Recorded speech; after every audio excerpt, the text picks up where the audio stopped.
காயத்ரி மந்திரத்துல வந்து புவஹ இதிவை அபானஹன்னு வரும்ல. ஓம் பூர் புவஹ ஸ்வஹ. புவஹனா வந்து இறைவன் வந்து துக்கமற்றவன். இறைவனுக்கு வந்து துக்கம்னா என்னன்னு தெரியாது, துக்கமே கிடையாது இறைவன் கிட்ட. ஸோ அதனால இறைவனுடைய சரணத்தை யார் அடைகின்றாரோ, இல்லாட்டி இறைவனுடைய சரணத்தில் யார் உபாசனை செய்கின்றனரோ, ஹே பரமாத்மா என்னுடைய துக்கத்தை, அவங்களுடைய துக்கத்தை நீ வந்து எடுத்துரு அப்படிங்கிற மாதிரி பிரார்த்தனை வரும். இது எல்லாருக்கும் தெரியும்.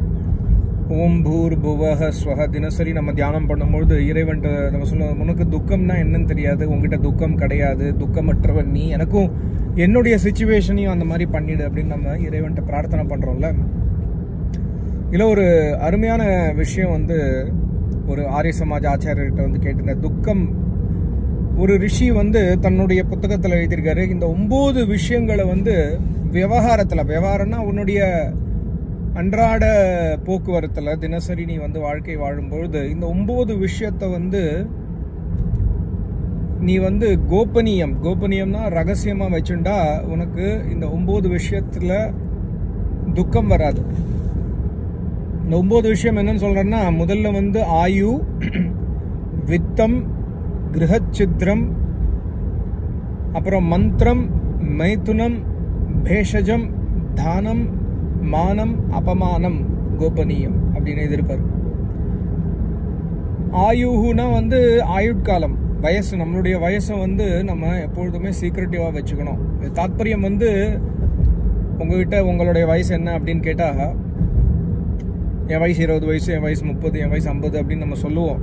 அந்த விஷயத்த சொல்லல ரிஷி. வயசுங்கிறது ஆக்சுவலா வந்து இங்க ரிஷி என்ன மீன் பண்றாருன்னா, சில பேருக்கு உள்ளுக்குள்ள இருந்து தெரியும், நான் வந்து 100 வயசு வரைக்கும் வாழ்வேன், நான் 80 வயசு வரைக்கும் வாழ்வேன்.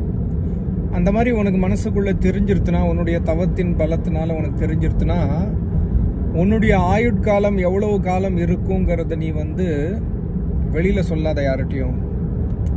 இதை நம்ம பார்த்துருக்கோம், கண்கூடா கூட நான் கூட பார்த்துருக்கேன். சாய்பாபா அவர் புட்டபுர்த்தியில இருந்தார், அவர் கூட சொன்னார், நான் இவ்வளோ நாள் இந்த டைம் வரைக்கும் நான் உயிர் வாழ்வேன், இவ்வளோ வயசு வரைக்கும் வாழ்வேன் அப்படிலாம் சொல்லியிருப்பார். சீக்கிரமா இறந்துட்டார்.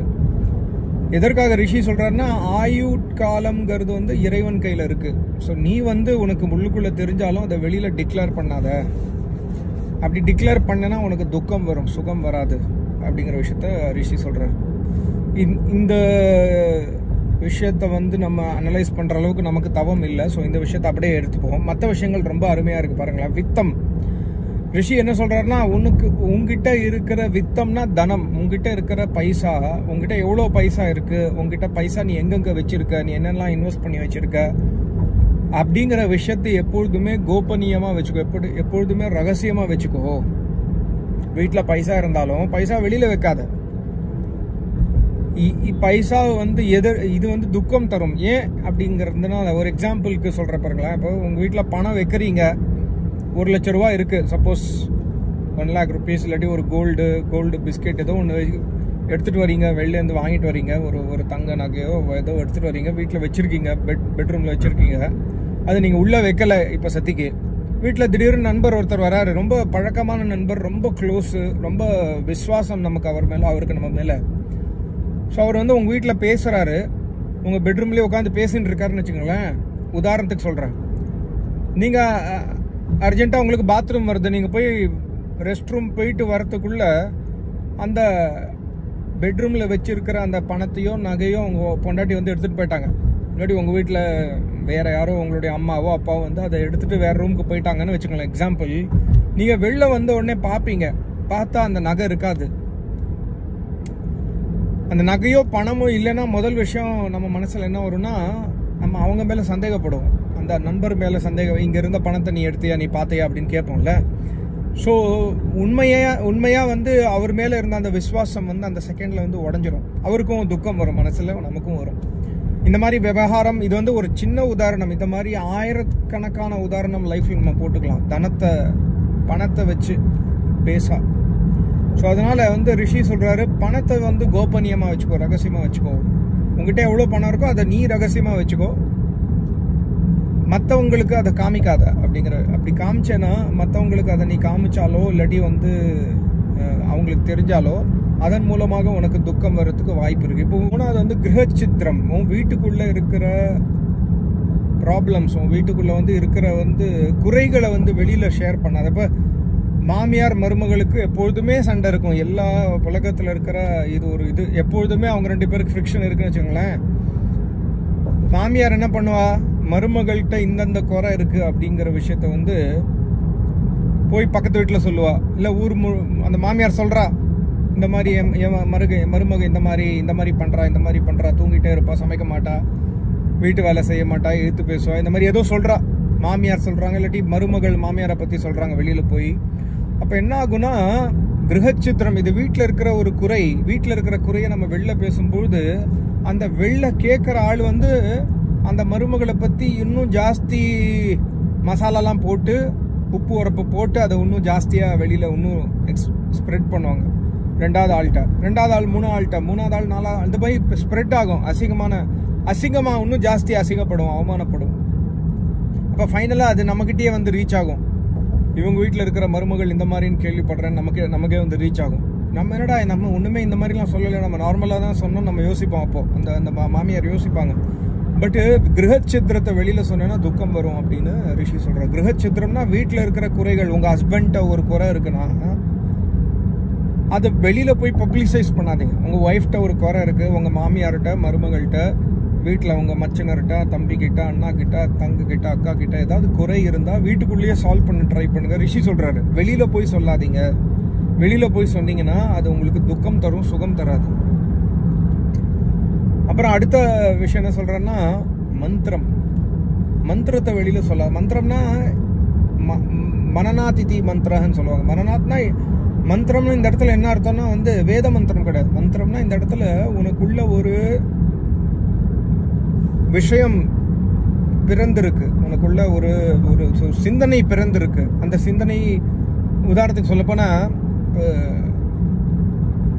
பிருகத் விமான சாஸ்திரம்னு ஒரு சாஸ்திரம் பரத்வாஜ ரிஷி எழுதினார் ரொம்ப வருஷத்துக்கு முன்னாடி. அந்த சாஸ்திரத்தை படித்து அப்புறம் மகரிஷி தயானந்தருடைய வேத பாஷ்யத்தை படித்து ஒருத்தருக்கு ஞானம் வந்தது. அவருக்குள்ள ஒரு ஐடியா வந்தது, இப்படி தான் விமானம் பண்ணணும்னு. அவர் பேர் வந்து ஷிவ்கர் பாபுஜி தல்படேன்னு மகாராஷ்டிராவில் இருந்தார். 1895 அந்த டைமில் சொல்கிறேன். பிருகத் விமான சாஸ்திரம் மகரிஷியோடைய வேத பாஷெல்லாம் படித்து அவருக்கு விமானம் எப்படி பண்ணணுங்கிற ஐடியா வந்து அவர் விமானத்தோட டிராயிங் வரைஞ்சி விமானத்தை செஞ்சுட்டாரு. விமானத்தை செஞ்சு அப்போ பிரிட்டிஷோட கண்ட்ரோலில் நம்ம இருந்தோம். விமானத்தை வந்து அவர் அந்த ஜுஹு பீச்சோ சௌபாட்டி பீச் பாம்பேல வந்து பறக்க விட்டார். 1500 அடி பறக்க விட்டார் 10 நிமிஷத்துக்கு. இது மந்திரம். எனக்கு வந்த சிந்தனை ஒன்று. பட் ஆனால் வந்து என்னன்னா, மற்றவருக்கு நம்ம ஷேர் பண்ணிட்டோம்னா அப்போ என்ன பண்ணா, வெள்ளைக்காரன் என்ன பண்ணா, இந்த விஷயம் வெளியில் வரக்கூடாது. இப்போ இந்த விஷயம் உங்களில் 99% ஆளுக்கு தெரியாது. அவர் என்ன பண்ணாரு, அவர் ஷேர் பண்ணிட்டார் பிரிட்டிஷோட. அப்போ பிரிட்டிஷ்காரன் என்ன பண்ணிட்டான், அந்த அவருடைய ஆர்டிக்கல் எல்லாத்தையும் அவர் ஃபேமஸ் ஆகக்கூடாதுன்னு சொல்லிட்டு அவர் அப்படியே மறைச்சு அவருடைய ஆர்டிக்கல்லாம் திருடி, அப்புறம் ஃபைனலாக அவங்களுக்கு தெரியும் ரைட் பிரதர்ஸ் கிட்டேருந்து நம்ம எல்லாரும் என்ன நினைப்போம், ரைட் பிரதர்ஸ் தான் விமானத்தை கண்டுபிடிச்சாங்க. பிருகத் விமானக சாஸ்திரம் நம்ம படித்தோன்னா அந்த சாஸ்திரத்தில் பரத்வாஜ ரிஷி எதிர்ப்பார் 500 வகையான ஃப்ளைட்டு. எப்படி 500 வகையான டிஃப்ரெண்ட் ஃப்ளைட். இப்போ நம்ம சொல்கிறோம்ல, போயிங் 737, 787, A350, A320, இது வந்து இந்த ஃப்ளைட் அந்த ஃப்ளைட்டுன்னு டிஃப்ரெண்ட் வகையான ஃப்ளைட் சொல்கிறோம்ல, அந்த மாதிரி 500 வகையான ஃப்ளைட்டு பற்றி அவர் எழுதியிருக்காரு. அது மட்டும் இல்லாமல் ஒவ்வொரு ஃப்ளைட்டையும் 32 வகையில் எப்படி செய்யலாம் அப்படின்னு ஒரு டெப்த்தாக சொல்லியிருப்பார் அவர். பட் அது வந்து ரொம்ப ஹை லெவல் சான்ஸ்கிரிட்டில் இருக்கிறதுனால இப்போ ஷிவ்கர் பாபு தல்படே சான்ஸ்கிரிட் படித்து ஆரிய சமாஜில் போய் படித்து இதெல்லாம் டீகோட் பண்ணி அவர் ஃப்ளைட் பண்ணார். பட் ஆனால் அதை வெளில சொல்ல இருந்தால இப்போ நமக்கு கிடைக்க வேண்டிய ஒரு பெயர், நம்ம இந்தியன் தான் கண்டுபிடிச்சதுங்கிற அந்த பெயர் இன்னைக்கு யாருக்குமே தெரியாது. நீங்கள் யூடியூப்ல போய் சர்ச் பண்ணி பாருங்கள், ஹிந்தியில் நிறைய வீடியோஸ் இருக்குது. ஷிவ்கர் பாபு தல்படே எப்படி ஃப்ளைட் பண்ணாருன்னு. அவர் ரைட் பிரதர்ஸ்க்கு எவ்வளோ வருஷத்துக்கு முன்னாடி ஃப்ளைட் பண்ணிட்டார். ஸோ மந்திரத்தையும் வெளியில் சொல்லாத, மந்திரத்தை வெளில சொன்னால் உனக்கு துக்கம் கிடைக்கும் அப்படிங்கிற விஷயத்த வந்து ரிஷி சொல்கிறார். அப்புறம் மைத்துன்யம்னா வந்து காமம். ஹஸ்பண்ட் ஒய்ஃபுக்குள்ளே நடக்கக்கூடிய கிரகஸ்தாசிரமத்தில் நடக்கக்கூடிய அந்யோன்யத்தை வந்து வெளியில் வந்து மற்றவங்க கிட்ட ஷேர் பண்ணாத. இது வந்து ஒரு அந்யோன்யமான விஷயம். கணவன் மனைவி 2 பேருக்கு நடுவில் இருக்கக்கூடிய விஷயம். ஸோ இந்த விஷயத்தை வந்து கணவன் மனைவி மட்டுமே வச்சுக்கணும். இதை வெளியில் ஷேர் பண்ணால் துக்கம் வரும். ஒரு சமீபத்தில் ஒரு படத்தோட ட்ரெய்லர் பார்த்தேன், இங்கிலீஷ் படத்தில், ஹிந்தி படத்தில். இதே மாதிரி தான் ஹஸ்பண்ட் ஒய்ஃப் அந்யோன்யமாக இருக்கிறத வந்து அவங்களே எப்படி சொல்கிறதுன்னு தெரில, ஒரு அவங்களே படம் பிடிப்பாங்க. இது வந்து நம்மளுடைய ஹனிமூனு நம்மளுடைய இதுன்னு சொல்லிட்டு அவங்களே படம் பிடிச்சி வச்சுப்பாங்க. அது வெளியில் லீக் ஆகிடும், எப்படியோ அந்த கேமரா எங்கேயோ தொலைஞ்சு போயிடுமோ ஏதோ ஆகிடும். ஸோ அப்படி ஒரு ட்ரெய்லர் பார்த்தேன், என்னடா படம் எடுக்கிறாங்கன்னு யோசிச்சிருந்தேன். பட் இருந்தாலும் இப்போ ரிஷி சொன்னது நனவு வந்தது இது படிக்கும்பொழுது. அந்யோன்யம் கணவன் மனைவிக்கு உள்ளே நடக்கக்கூடிய விஷயங்கள் வந்து கோபனீயமாக இருக்கணும், ரகசியமாக இருக்கணும். அப்படி வெளியில் தெரிஞ்சால் இது துக்கம் தரும் உனக்கு அப்படிங்கிற விஷயத்த ரிஷி சொல்கிறாரு. அடுத்தது ரிஷி என்ன சொல்கிறாருன்னா, என்ன சொல்லியிருக்கேன் பாருங்க இது வரைக்கும், ஆயு வித்தம் கிரகச்சித்ரம் மந்திரம் மைதுன்யம், அப்புறம் வந்து பேஷஜம். பேஷஜம்னா ஒரு மருந்து நம்ம கண்டுபிடிக்கிறோன்னா, ஒரு சயின்டிஸ்ட் மருந்து கண்டுபிடிக்கிறாரு, இல்லை ஒரு வைத்தியர் வந்து ஒரு ஸ்பெசிஃபிக் வைத்தியம் முறை கண்டுபிடிக்கிறாருன்னா அதை வந்து ரகசியமாக வச்சுக்கணும். அதை வெளியில் வந்து எல்லாருக்கும் சொல்லக்கூடாது அந்த ஃபார்முலாவை. ஏன்னா அந்த ஃபார்முலா தெரிஞ்சால் மற்றவங்க வந்து அதை மிஸ்யூஸ் பண்ணுறதுக்கு சான்ஸ் இருக்குது அப்படிங்கிறதுக்காக ரிஷி எழுதியிருப்பார். முக்கியமாக வந்து ஒரு நாட்டுடைய, இப்போ நம்ம நாட்டில் இருக்கிற சில பாரம்பரியமான சில ரகசியங்கள் சில பேருக்கு தான் தெரியும். இப்போ மூலிகை வைத்திய சித்த வைத்தியம்லாம் இருக்குது, நார்த் இந்தியாவில் வேறு டிஃப்ரெண்ட் வைத்தியம்லாம் இருக்குது. இது அவங்களுக்கு மட்டும்தான் தெரியும், அவங்களுடைய குருகுலத்தில் இருக்கிறவங்களுக்கு மட்டும்தான் தெரியும். வெளியாளுங்களுக்கு சொல்லித்தர மாட்டாங்க. ஏன்னா அவங்களுடைய அது சீக்ரெட். மற்றவங்களுக்கு நல்லது செய்வாங்க, பணம் சம்பாதிக்கணுங்கிற இன்டென்ஷனில் இருக்காது அவங்களுக்கு. அவங்க பணம் இல்லாமல் இலவசமாக வைத்தியம் கொடுப்பாங்க. அவங்களுடைய திங்கிங் என்னன்னா, இது வந்து வெளியில் போயிடுத்துனா அவன் வந்து பணம் சம்பாதிக்கிறதுக்காக இதை மாற்றிடுவான், இல்லாட்டி மற்றவனுக்கு வந்து இதுலேருந்து தீமை விளைவிக்கிறதுக்காக ஏதாவது பண்ணுவான் அப்படிங்கிற சிந்தனையில் அவங்க வெளில சொல்ல மாட்டாங்க அந்த வைத்தியத்தை. ஸோ அதான் இங்கே ரிஷி சொல்கிறாரு, பேஷஜம் ஒரு மருந்து இருக்குன்னா அந்த மருந்துடைய ஃபார்முலா வந்து அவ்வளோ சீக்கிரம் வெளியில் சொல்லாத, எவ்வளோ தேவையோ அவ்வளோ மட்டும் சொல்லு, மற்றவங்களுக்கு அதனால நீ விளைவு நன்மையாக பண்ணு, பட் ஆனால் அதோடைய ஃபார்முலா சொல்லாத அப்படின்னு சொல்கிறாரு. அப்புறம் வந்து தானம், எவ்வளவு தானம் மற்றவங்களுக்கு நீ கொடுக்குற அப்படிங்கிற விஷயத்த வந்து நீ தானியா இருந்தால் சொல்லாத. தானத்தை பெற்ற ஆச்சாரியர், தானத்தை பெற்ற குரு, தானத்தை பெற்ற அந்த யூனிவர்சிட்டியோ அந்த ஸ்கூலோ அவங்க வந்து சொல்லிட்டோம், இந்த நபர் வந்து எங்களுக்கு 1 லட்சம் ரூபா தானம் கொடுத்துருக்காங்கன்னு அவங்க சொல்லட்டும், அது வேறு விஷயம். பட் நீ சொல்லாத. நீ சொன்னா உனக்கு உள்ள அகங்காரம் ஜாஸ்தியாகும், உனக்கு அது துக்கத்தை தரும். ஸோ தானம் கொடுக்குற தானத்தை வந்து எங்கள் குருநாதர் சொல்லுவார், டே டைமில் கொடுத்தேன்னா, அதாவது காலை பொழுதுல கொடுத்தேன்னா சூரியனுக்கு தெரியக்கூடாது, நைட்டில் கொடுத்தேன்னா சந்திரனுக்கு தெரியக்கூடாது, அவ்வளோ சீக்கிரட்டாக தானத்தை கொடுக்கணும் அப்படின்னு சொல்லுவார் குருநாதர். ஸோ இது வந்து தானம். அப்புறம் மானம் அப்பமானம். இது மானம் அப்பமானம். மானம்னா வந்து என்னுடைய சம்மானம், என்னை பற்றி நானே புகழ்ந்து, யாராவது நம்ம போகிறோம் ஒரு இடத்துல, நம்ம ஒரு அச்சீவ்மெண்ட் பண்ணியிருக்கோம், நமக்கு ஒரு ப்ரைஸ் கிடைக்கிறது, நமக்கு ஒரு புகழ் கிடைக்கிறதுனா ரிஷி சொல்கிறாரு, அந்த புகழ் வந்து நீ பரப்பாத, ரகசியமாக வச்சுக்கோ. உனக்கு யாராவது புகழ்ச்சி சொல்கிறாங்க, உன்னை யாராவது பாராட்டுறாங்கன்னா, நான் வந்து பெரிய ஆள், நான் இந்த பாராட்டு, எனக்கு நோபல் ப்ரைஸ் கிடச்சிருச்சு, எனக்கு இந்த ப்ரைஸ் கிடச்சிருச்சுன்னு நீ போய் வெளியில் அட்வர்டைஸ்மெண்ட் பண்ணாத. இது பண்ணேன்னா உனக்கு துக்கம் வரும், சுகம் வராது. அதே மாதிரி அவமானம், யாராவது ஒன்று அவமானப்படுத்திட்டாங்கன்னா அந்த அவமானத்தை போய் பப்ளிசைஸ் பண்ணாத. ஏன்னா வந்து இவங்க அவமானப்படுத்துகிறாங்க, என்னை மாமியார் அவமானப்படுத்துகிறாங்க, மாமனார் இல்லாட்டி ஆஃபீஸில் ஸ்கூலில் பசங்க இந்த அவமானப்படுத்துகிறாங்க. ஸோ இந்த அவமானத்தை வந்து வெளியில் போய் எல்லார்ட்டையும் சொல்லிட்டு இருக்காது. அப்படி சொன்னேன்னா உனக்கு தான் துக்கம் வரும், சுகம் வராது. என்னுடைய கண்ணோட்டம், ரிஷி சொல்கிற என்னுடைய கண்ணோட்டம் என்ன, நான் எதற்காக இதை அட்வைஸ் பண்ணுறேன்னா, உனக்கு துக்கம் வரக்கூடாது, உனக்கு சுகம் வரணுங்கிறதுக்காக இது என்னுடைய கைட்லைன்ஸ். ஃபாலோ பண்ணாலும் உனக்கு கண்டிப்பாக சுகம் வரும்.